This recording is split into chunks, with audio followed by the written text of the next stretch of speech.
beginner's piano lesson here at LearnPianoLive.com. This is a beginner's lesson, so the assumption is you know nothing about piano. You don't know the letters, you don't know how to read music, you don't know any chords. If that's you, you're in the right place. We're starting at the very, very, very basics. So really the keys to this lesson is to ask a whole lot of questions. This is you and me, so you got to ask whatever questions you have so that I, as your teacher, can help you out and know what you need. Now, if you are an absolute beginner, you might want to check out the Absolute Beginner's Lesson Pack in the video store, because that'll kind of walk you through some of the very, very, very, very, very basics that most beginning piano students have. It's free. Just go check it out in the video store. And there's a couple other things too that I want to talk to you about before this countdown clock hits 0.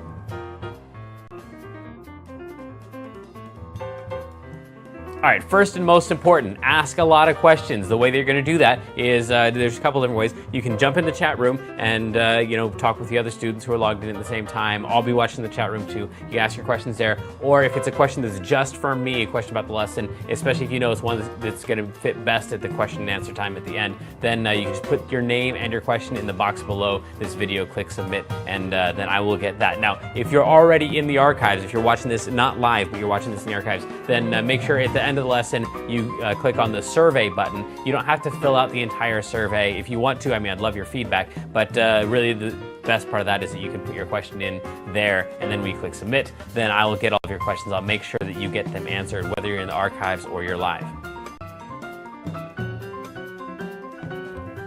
Right next to this video, there should be a PDF button and an MP3 button. Now, you don't really need those till after the lesson because I'm going to be showing you on screen the PDF and showing you how to use it. And I'll play the MP3 during the lesson too, so you know at the end of the lesson how you're going to use that. Some people, though, like to print out the PDF ahead of time, so as I'm making notes on my version, they can make the same notes on their version, but works either way.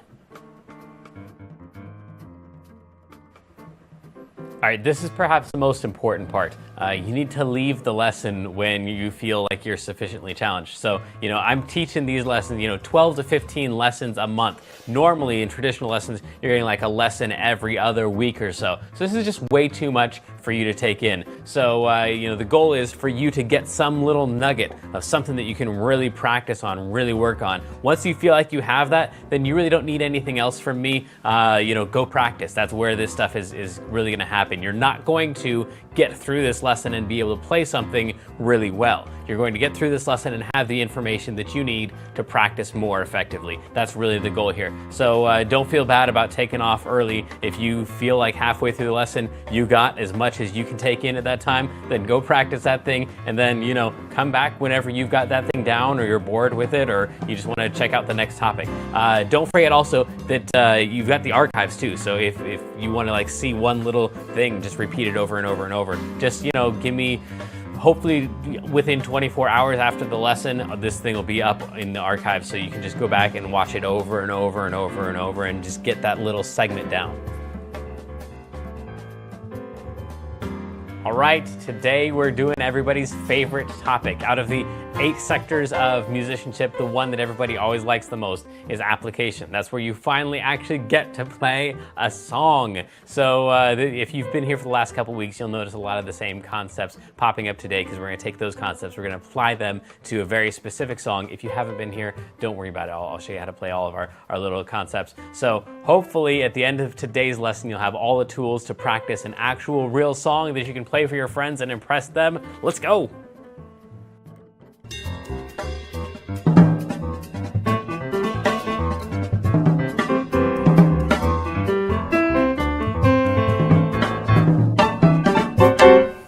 All right, welcome back, everybody. My name is Jamin, and honestly, I'm a little bit nervous about what we're about to do here. So obviously, we have the new equipment in that we talked about last week. Apparently, that's all working great for you all. And for me, I can't see at all any of the cameras or the shots unless I take a look at a tiny screen that's way off the camera over there. So not that you care about any of that, except for the fact that this is going to be really weird as I try to change any of my camera angles and have to look way off screen to see that. Also, it means that I can't view the chat room nearly as well without some like binoculars or something to see that monitor over there. So anyway, sorry that my technical difficulties have to intrude in your lesson. But anyway, let's jump into this thing. Another thing that was going to make me nervous about this lesson anyway, even if this stupid monitor worked perfectly, is that This week, I'm going to try to incorporate a lot of the suggestions you guys have been making about the application lessons and actually doing more of this stuff with you. Last week, I got some complaints that the stuff that we did together with finding the chords and stuff, that you wanted to hear that actually done in a real song. So we're going to try to really actually do that in a real song, and I'm going to try to do that without the aid of my regular monitor, which I didn't realize how heavy I leaned on that until just now. So this Wednesday, we're going to have in some of the changes that we're making. We're going to do a lot of the stuff together, and then this Wednesday, we're going to have in a what do you call it? A Broadway theater major, and she's going to actually come cover the song with us. Wednesday is usually the day that we actually do the cover of the song. So she's going to come cover the song with us. She's going to sing, so you can see how I work with her in trying to get the cover done and all that stuff. So anyway, be a little peek behind the scenes, maybe a little bit too much for some of you. So let me know what you think of this stuff as we go through it. Let's try this thing. Hopefully, I've got a tablet right there. It looks like I do from what I can see over there in the corner. Oh my goodness, we have to make this change before tomorrow. So this is You Matter to Me. Oh crap. So now I've got to try to find that video. There we go. Whew. I opened it up instead of closing it. Here's the song. Now Sarah Bareilles did a cover of this. It's actually from a play called Waitress. I hope that's what you call it, a play, a musical, something called Waitress. And so this is the original one from the Broadway, not Sarah Bareilles' version that she did with Jason Mraz. They've seen things you never quite said. Now I've given you the chords here. Now, of course, remembering that this is a beginner lesson and that you're supposed to, I can't see. There we go. Then we're going to go through all of these chords one at a time so you can see what in the world is going on here. First of all, we are counting this time with eighth notes instead of quarter notes. Usually that's where you say a little quarter note and it says equals in some number, and that's what you would set your metronome to. In this case, we're counting with eighth notes because we're in 6/8 time, which means that in each one of these boxes right here, from here to here, or from here to here, that's called a measure. And within each one of those measures, we could fit 6 eighth notes. This is an eighth note right here. So there we go. 6 of those types of notes in each measure. So that's why when I play this, you'll hear it, if you're counting fast enough, you should hear 6 pulses or 6 beats in every chunk of beats. So if I count along with it, stay there as long this should make more sense. Let me, because you matter to me. Simple and plain and not much to ask from somebody. 4, 5, 6, 1, 2, 3, 4, 6, 1, 2, 3, 4, 5, 6, 1, 2, 3, 4, 5, 6, 1, 2, 3, 4, 5, 6, 1. So, and then each time I get back to 1, hopefully that just feels more significant than the rest of them. 1, 2, 3, 4, 5, 6, 1, 2, 3. Sounds like something is happening there. That's what we call a measure, is when something new happens. We call that beat 1. And so anyway, that's kind of the setup for the rhythm on this thing, is that we've got 6 pulses per measure. And in general, if we had the sheet music for this, each of those pulses would be using 1/8 note. That's what 6/8 time means. Usually, though, people just care about the 6 and they just kind of don't worry about the 8 because they just want to know how many pulses are there in the measure. And so there are 6 pulses in each of these measures, which means this B chord right here is going to last for 6 pulses. 2 main sets of 3 each. 1, 2, 3, and 4, 5, 6 kind of have the heaviest values, if that makes any sense. So if you were, just imagine that, you're listening to this and kind of leaning back and forth. Even if you don't know anything at all about music, you're going to tend to lean on 1 and 4. 4, 1, 2, 4, 1, 2, 4, 1, 2, 4, 1, 4, 1, 4. It's addictive the minute you let your... So this isn't a lesson on time signatures, so we're not going to spend a lot more time on that.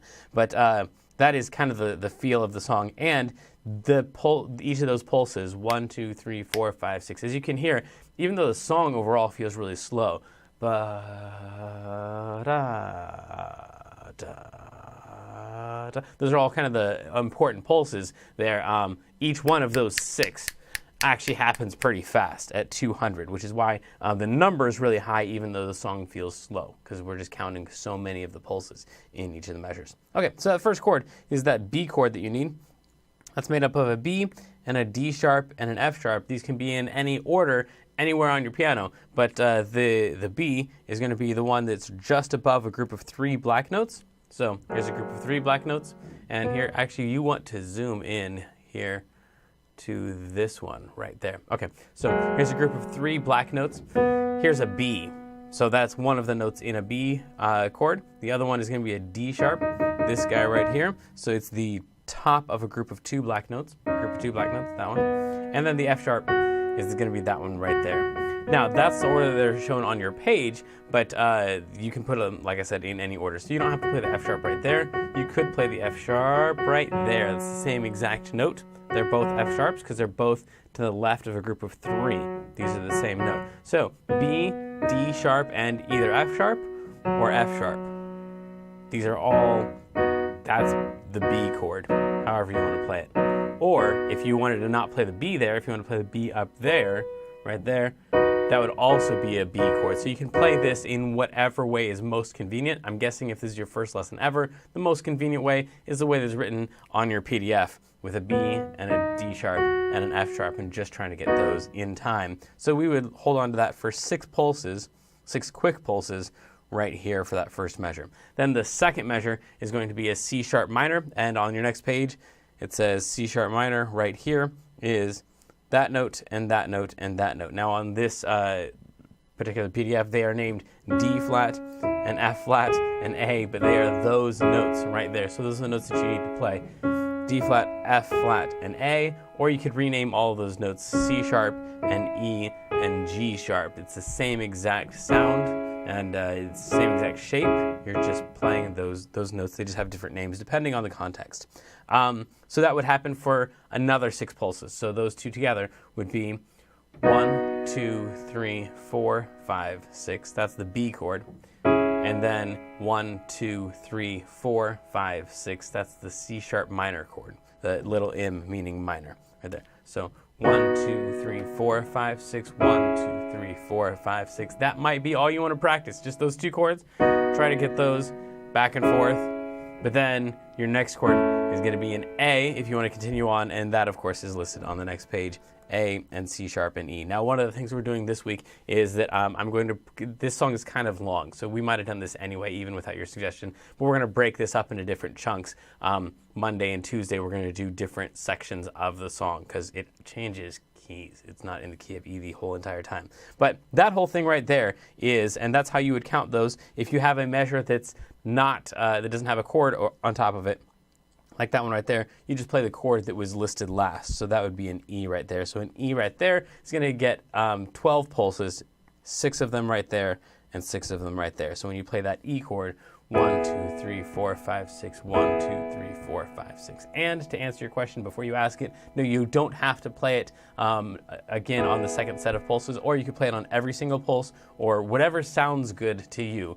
So you could go 1, 2, 3, 4, 5, 6, 1, 2, 3, 4, 5, 6 if you wanted to, or just hold it. 1, 2, 3, 4, 5, 6, 1, 2, 3, 4, 5, 6, or anything in between, whatever sounds right and feels right to you. So that's going to happen on this A right here. We've got another A right there, another A right there, another A right there, another A right there, because that's carried over from what was there before. I think we're ready to move on to the next section. By the way, this is the list of chords in order as it appears in the song and as it appears in your play along. And I can't play this play along right now because the tab for it is too tiny for me to see at this distance. Man, that sucks. But your play along will play this. Now, as I say on all of these, because of copyright issues, obviously I can't give you a copy of the song, but you can find it for free on YouTube or any other streaming music service. So if I were you, I would not use the play along that I give you on these application lessons because it's just a really cheap, dumbed down version of the actual song. Go play with the actual song. It's going to be at the right key, in the right key, at the right tempo. It's all going to be the right thing. You just won't be able to get all the way through the song. I just give you the first chunk of the song on the play along. So anyway, I wouldn't use the play along anyway, but I know a lot of you guys complain if I don't give you something in each lesson for the MP3 download. So anyway, there you go. That's your play along if you want just specifically that chunk. If you play with the original, it'll go all the way up to the girls part. So if we go, let's go back to the beginning. Let's try that. So if we start on the part where he's singing, I'll play along according to your PDF. Here we go. And I could find the whole C sharp meaning minor, of life in those sad eyes. They've seen things you C never sharp minor, quite say, A, but I hear A. Now we're on the third line. come out of hiding. I'm C sharp minor, beside you. A. Now we're on this fourth And line. I'll stay B, there as C sharp long minor, as you'll let me, A. because you matter. A. 4, 5, 6. A, 2, 3, 4, 5, 6. C sharp minor. Plain and not much to ask from A. somebody. And then another A right there. Then You matter to me. C sharp minor, I promise you do. A, You matter to B, you. C sharp minor, I promise A, you do. You'll see. F sharp minor, F sharp minor, A. You matter. And then here's the girls It's part right addictive there. the So that's where that minute E you let comes in. yourself think. Stop playing music. There we go. So that's where that E comes in. I put the E in there on your track so that it'll sound like a good ending to the song, but that's where the song actually changes keys. And we'll be getting to more of that tomorrow. Let's do this thing, though, which is going to be really interesting, not being able to stop or pause the song as I want to. But we're in the key of E for this song. So at least for that portion of the song. So that means that E, the letter E, the note that is above a group of two black notes, is going to be the most important note in the song, and doesn't necessarily mean the most played note, but the most important note. We're going to call that number 1. So that would be number 1, like that guy right there. And then the next black note down would be a 7, and a 6, and a 5, and a 4, and a 3, and a 2, and a 1, just like it says there on your graph. So that's all of the notes. Of course, this thing just is going to repeat again. So we went from 1 down to 7. That means that note right there would be a 7. And then the lower than that would be a 6. So this is the key of E. If you're in Kloppel Academy level, I believe 4 or higher, you're doing full scales that should include E. That might be level 5. But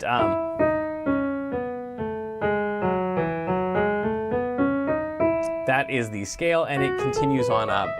So all of these are potential notes for this song, and we're just going to try to write in some of these in numbers. So the very first note, oh goodness, this is going to be interesting. Okay, so here's our first note. We just want to try to catch that first note and sing it, and I'm going to try to pause it right after I. Here we go. And I could. Now, you don't have to be a good singer, obviously, but you want to try to sing the note that he's singing. So somewhere in this chart is that note. So we're just going to try each of them. No.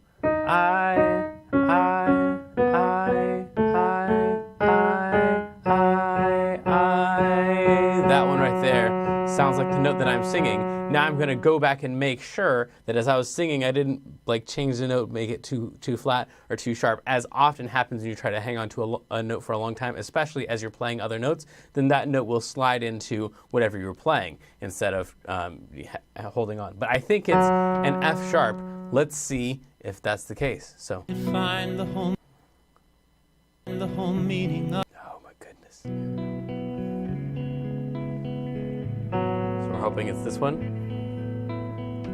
I could find the whole meaning. That sounds right to me. I could find the.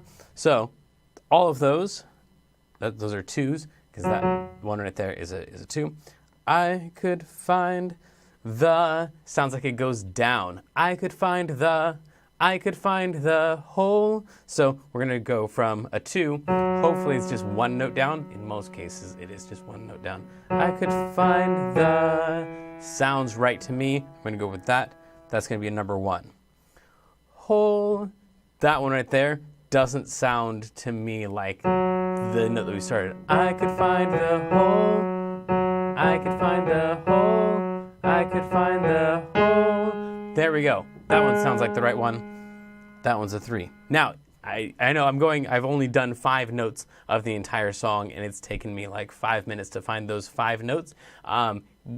Even this, of course, this is much slower than I'm going when I'm transcribing them. I'm usually doing them at least a phrase at a time.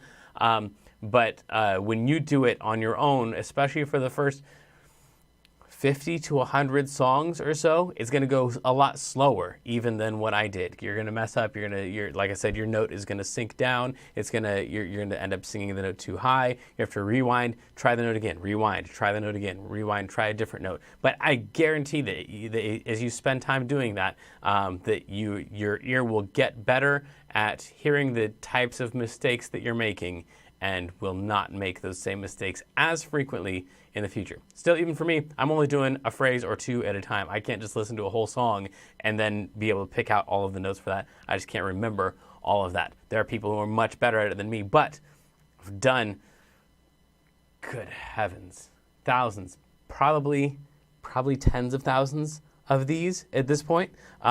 So it's okay if I'm tens of thousands of times better than you, which almost surely isn't true. So take your time, try to be patient, and then tomorrow I will throw in the rest of the notes for this section here. I can find the whole meaning of life.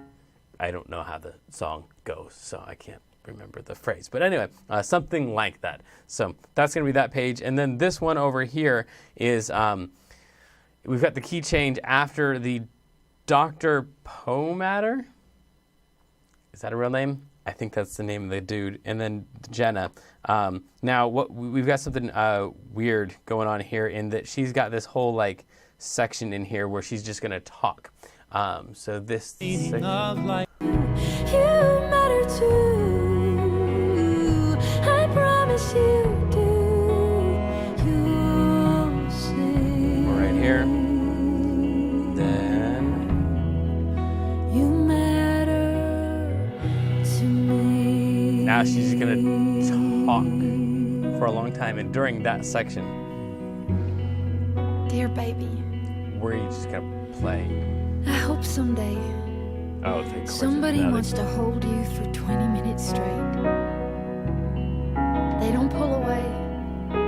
They don't look at your face. And they don't try to kiss you. All they do is wrap you up in their arms and hold on tight without an ounce of selfishness to it. I hope you become addicted, baby. I hope you become addicted to saying things and having them matter to someone. So I'm just going to loop those chords there. So we're in the key of B, which is actually kind of perfect because you don't know the key of B yet, or at least you're not supposed to in the beginner lessons. So we're just listening for where do we hear, last week we talked about the quality of the one chord, feeling like it was at home or it was at rest. So where is it that you feel like the thing is at rest or could be the end of the song? Again, it's going to take thousands of times of practicing this to hear it, but to give you an idea of what I'm listening for, here's. You matter to me. So that right there feels like it's at rest. That feels like it's gone away from rest. Dear That's not at baby, rest yet. That's I hope coming someday up. somebody wants to hold That you chord for right there. 20 minutes straight. It feels like that thing, whatever that is, could be the end. Now, it doesn't feel that way because I know what the chord is. It feels that way on its own to me. It just feels like the end of that phrase, or that it feels at rest. It feels like home. So anyway, then like I said, after that it's going to go away. That right They there. don't pull away. They don't look at your face. And they don't try to kiss you. And that right there, that one feels like it's almost home. Like we could probably sit there for a long time, but that we at the end of it we would still need to go home.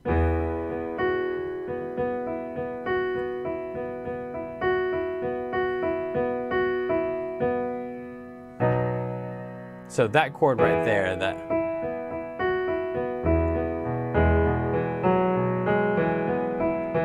that's a 4 chord going to a 1 chord. So the chords that we're going to have to loop here are the 1 chord, the 2 chord, which we said feels like a fake 4 chord, the 5 chord, which has the quality of really, really wanting to move. You don't want to stay on a 5 chord for very long. It creates a lot of suspense. And then the 4 chord, which is like a fake home, like you're not quite home, but it's more restful than the 5. The 5 definitely wants to move.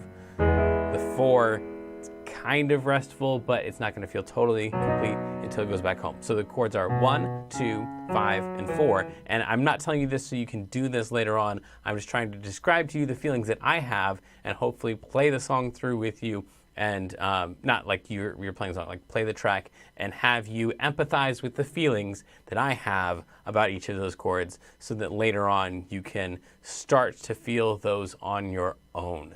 Okay, and like I said, let me know how you feel about the way we're approaching this. Trying to take some of your guys' suggestions and see how they resonate.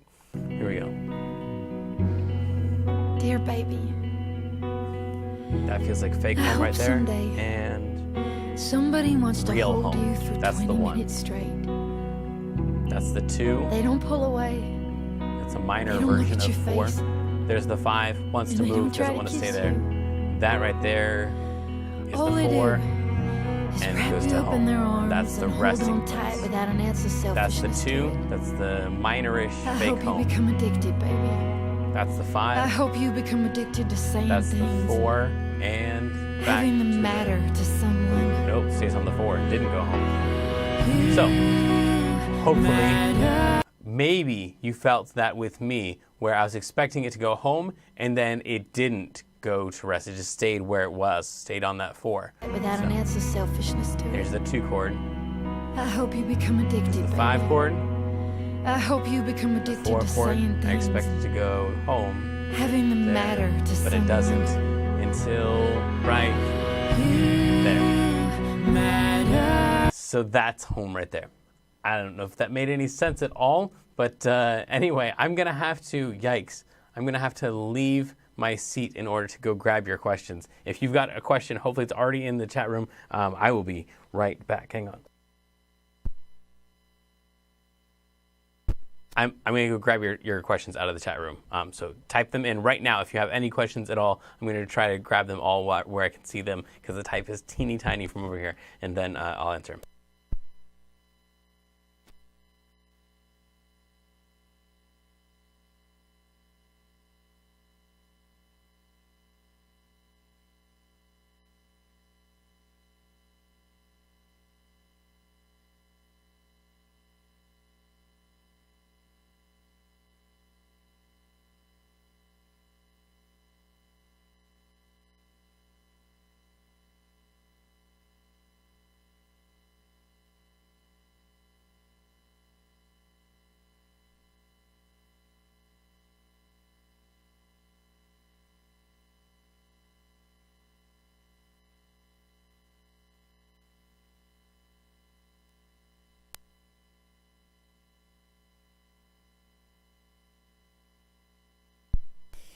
You guys are hilarious. Okay, so we have literally back to back. I wish I could show you guys.